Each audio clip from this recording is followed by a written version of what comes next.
Following segment sponsored by Hard Rock Hotel and Casino, Bristol.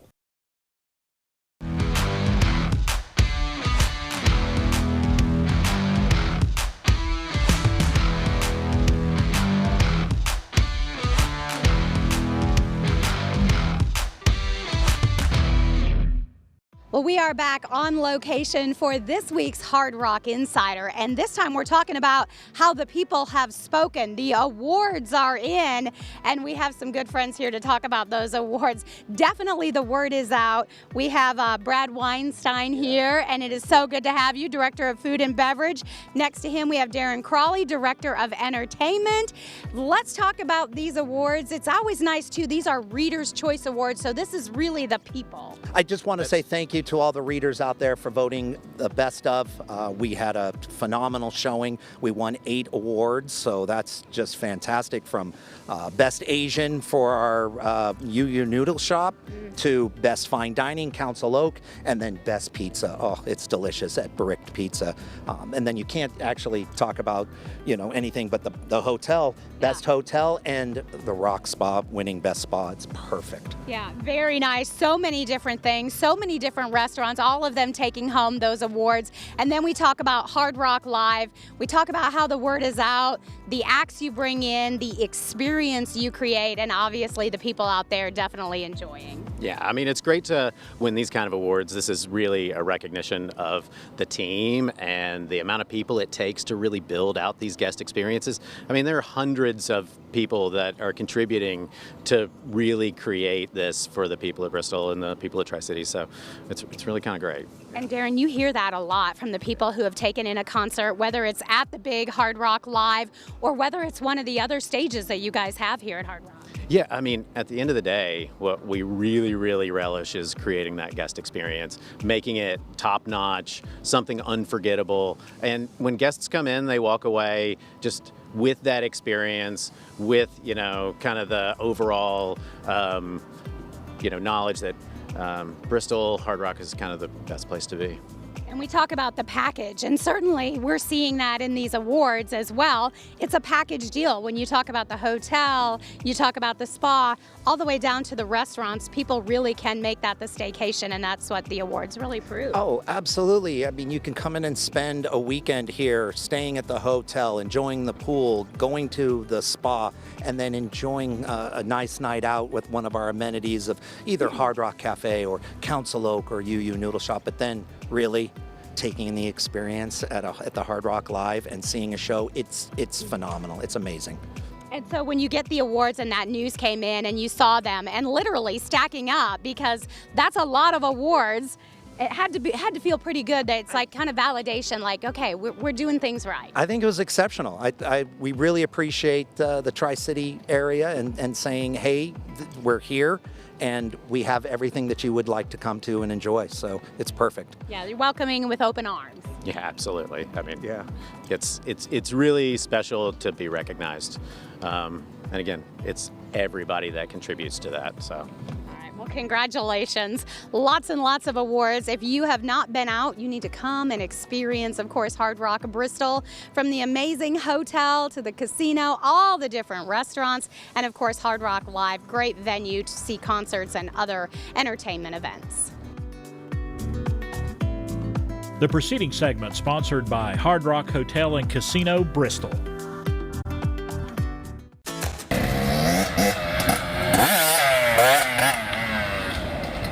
The American National Motocross Championships are coming up in August, and one young lady that has her ticket punched to that big event is Tiana Holzclaw from down in Lamar Elementary School. Talk to us about, you got your ticket right there. How did you earn that ticket? Down at Gatorback, I've been definitely putting in all kinds of work and stuff, and I got out there and I did what I do. Right, and you did evidently you did it well. Yeah. Talk to us about how pleased you were when you found out you were going to this national championship. Oh, I was definitely excited. I've been dreaming about this since I was like 6 years old. It's just always been a huge accomplishment I've always wanted to achieve, and just get out there and just to be there is really huge for me. Did you start riding when you were 6 years old? I started riding when I was 4 and about racing when I was 5. Talk to me about racing. I mean, what kind of a thrill do you get being on the bike? Oh, it's crazy. It's better than a roller coaster. I mean, you're going through the air, you're hitting corners, you're going like about 50 miles an hour top speed. It's so adrenaline like filled, just the sport and stuff. And being a female in a male dominated sport, you know, it's even harder. So it's just fun to just fly. And it looks like you have put in all the work to get to this point. I mean, a lot of folks never get that ticket, and you're holding one. Yeah, definitely. I mean, it's hard. You feel proud about it? Oh, yeah, 100%. Let's talk about when you go down there, you're going to be around some of all classes of motocross. So all the big names are going to be there, and you're going to be right there amongst them. How does that make you feel? Oh, it feels so great because just know that I've made it and I'm one of the top 42 fastest girls in the world right now. Right. So. Oh man, that is something to hang your hat on. It really is. Let's talk about those national championships going to be down at Loretta Lynn's farm down there in Hurricane Mills. Talk to us about, man, being down there on that historic farm down there is going to be a lot of fun too. Oh yeah, definitely. I'm just excited to see the memorial and the track and just really everything. It should be pretty fun. Talk to me, what would be a successful trip for you down there to this event? What would be ultimate success for you? Probably like a top 15 and just staying up and being safe out there. Is that way on your mind sometimes, just being safe out there? I mean, sometimes I'm pretty calm when racing. I know what I'm going to do and I know how to do it, so I just kind of trust myself. So trust yourself, get out there and get a national championship, bring it back here to the Tri-Cities. Does that work for you? Oh, yeah. All right. Tiana, thanks so much for talking with us today. We appreciate you. You got a lot of folks that have really helped you along the way. You want to mention any of them? Just Walnut Tree MX, Everyday Magic Salon, Action Shots, 110 Racing, ODI, the Church of Dirt, and everyone else that supports me, and most of all, God. Absolutely. Just being up there. So. Very good. Tiana Holtzclaw, thank you so much. Folks, we got the information about the American National Motocross Championships right there on the screen. This young lady's looking to go down there and bring home some hardware. Oh, what an impressive young lady. She knows exactly what she's doing, and she's going to go do it. And I like that. That's a great attitude. And such a great head on her shoulders. And yeah, you go, girl. We are going to be rooting for her all the way. Number 21 on your program, number 1 in your heart. And please, just be safe, okay? Be careful. The mom and you really come out during that. I was like, oh, okay. Oh, she's got it. Oh. Yeah, every time. And I'm sure, yes, hats off to her mom, because I'm sure she is, you know, cheering her on, but a little nervous. Her mom and dad were with her, and they are right there by her side all the time, and they got it down to an art about getting her bike in and out of their truck and everything. She was 4 when she first started? They got her an electric bike, they said, when she was 4. And then she got her first gas bike when she was 6. So she's been riding, you know. Quite a while. I know, I like her. I've been dreaming of this my whole life.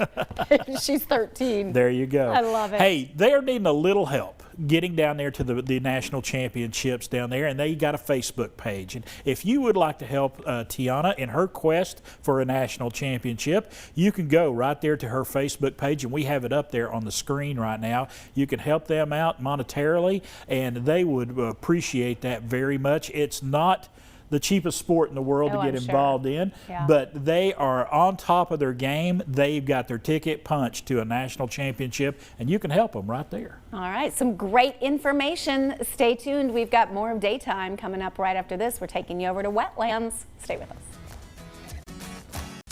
This morning we want to welcome a person who really doesn't need an introduction to Daytime Tri-Cities. Kenny Hawkins has been around WJHL for 40 plus years now. How does that feel? 40 years. I'm getting close, but 40 years for you. It's 40 years and a few days. Okay. So make it like it's a lot of days after that 40, but yeah, it is 40 years. Really, I think this month. Yeah. Just hit 40. Wow. Wow. Talk to me, 4 decades being here in Johnson City, but you started out in Oak Ridge, Tennessee. Yeah. Talk to us about your early years. Talk to us about some of your history. What led you to Johnson City?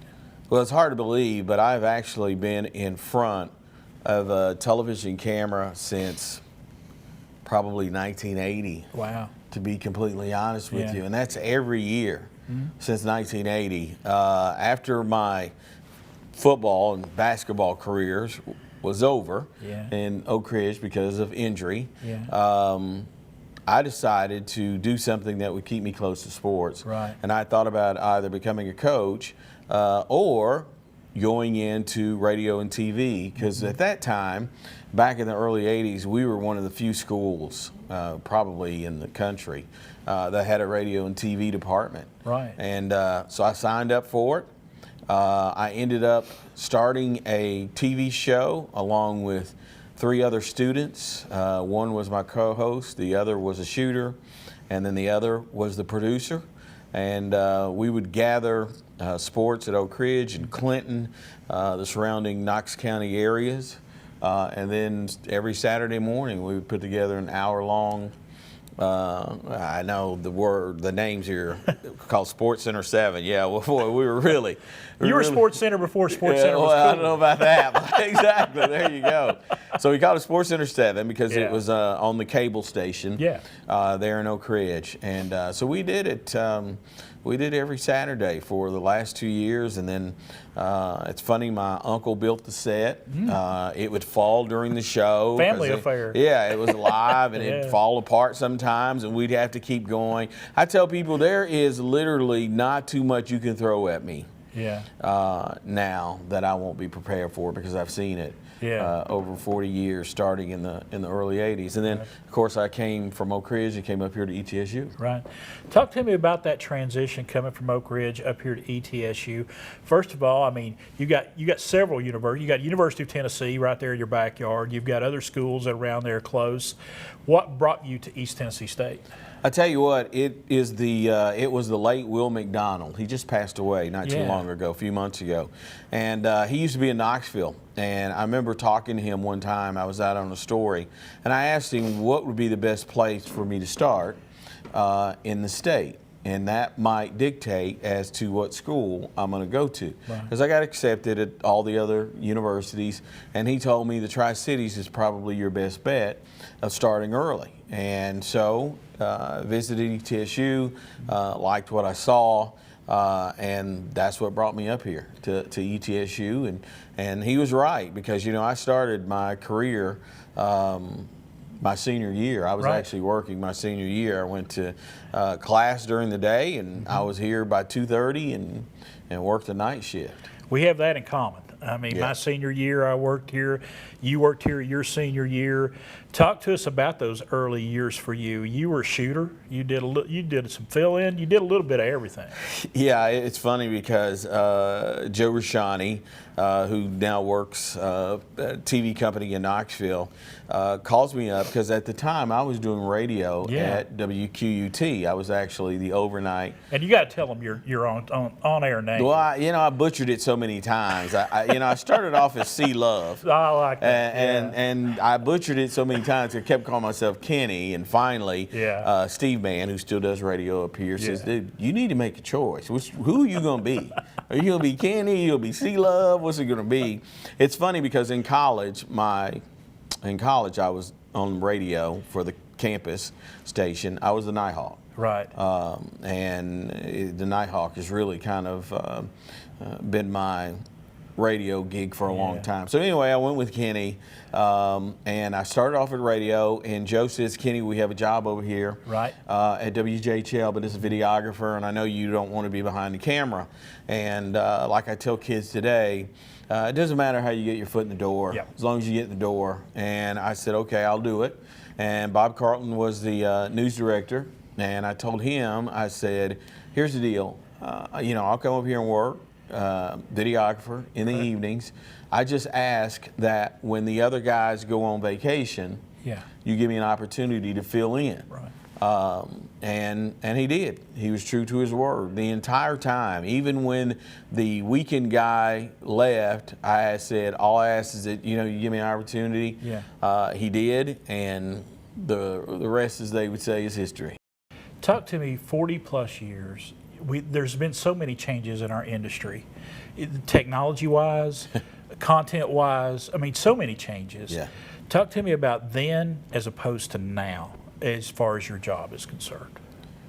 TV sports nowadays, it's hard. It is. It's harder than a lot of people think it is. Yeah. I mean, sometimes it just comes down to the resources, and it comes down to the fact that so much is going on Right. than it was 40 years ago. I mean, there's just so many sports. I mean, some people don't understand, especially when it comes to high school sports. If you got a boys team, you got a girls team, or vice versa.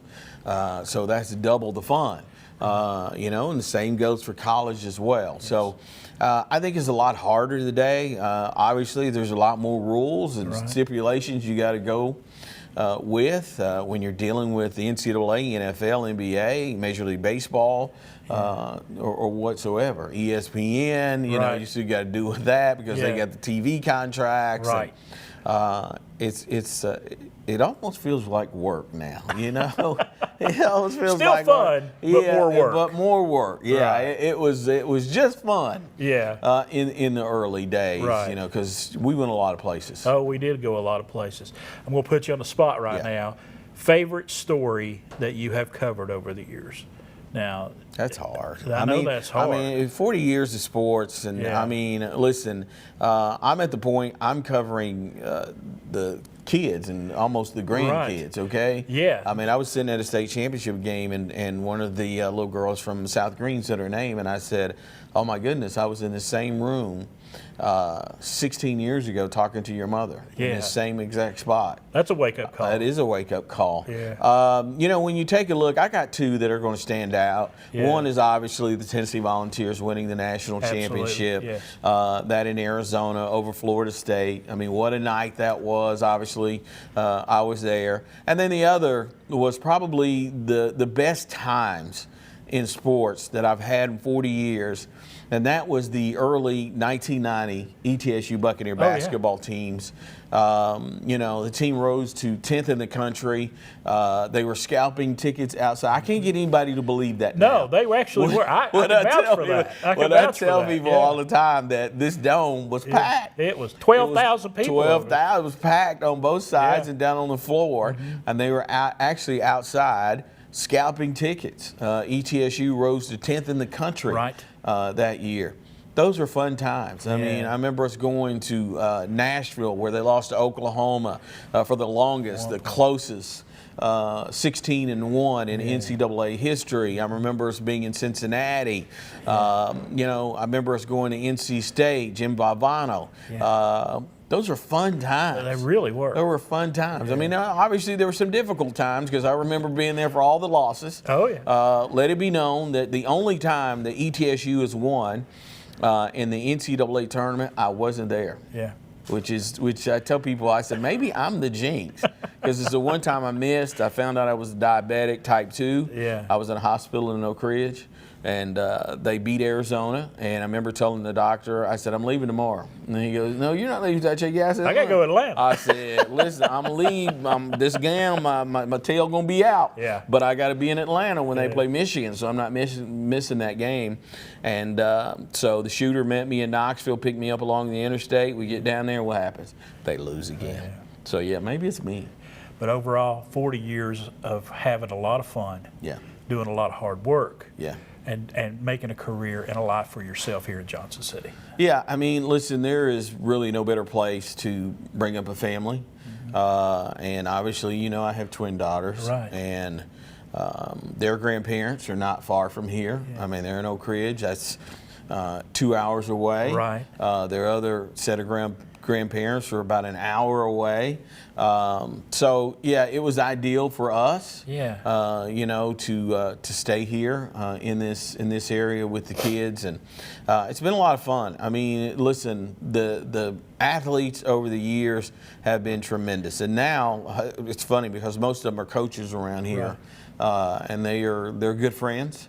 You know, and they understand that where we come from and where we are now, and we all did it together. Right. So there's nothing better than sports. You know, I had a job waiting for me out of college at the nuclear plant in Oak Ridge, and no disrespect to my parents, I said I can't do an 8 to 5. That's not me. I said I need something that's got a little variety every day, and so I chose the sports world. My brother ended up taking that job, and he's been it for almost 35 years. Good decision for him. Good Great decision for you. Great decision for him. Yeah, great. Great decision for him.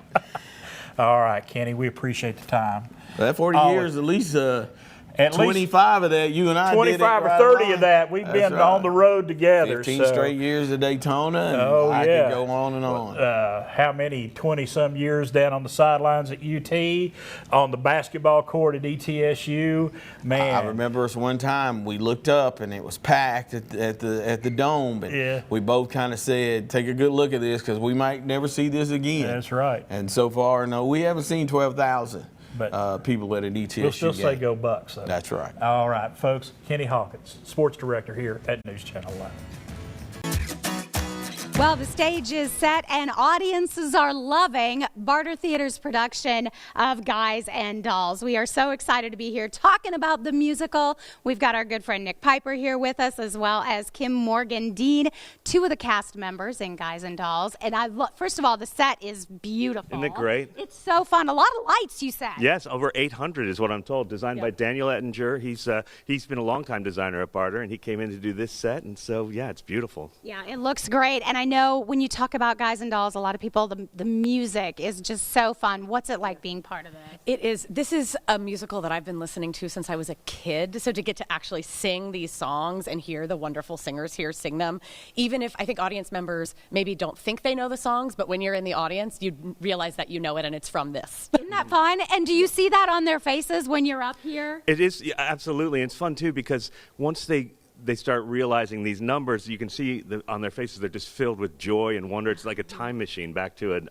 the time of the great American musical, you know? And what's it like for you playing this iconic role and being part of this musical up here? It's super fun. I've never done the show before. It's just, I try not to think of the iconicness of it because there's so many great performances of this, but it's really great to get to do it with my friend Kim Morgan Dean because we don't get to do this that often. So. Isn't that fun? Yeah.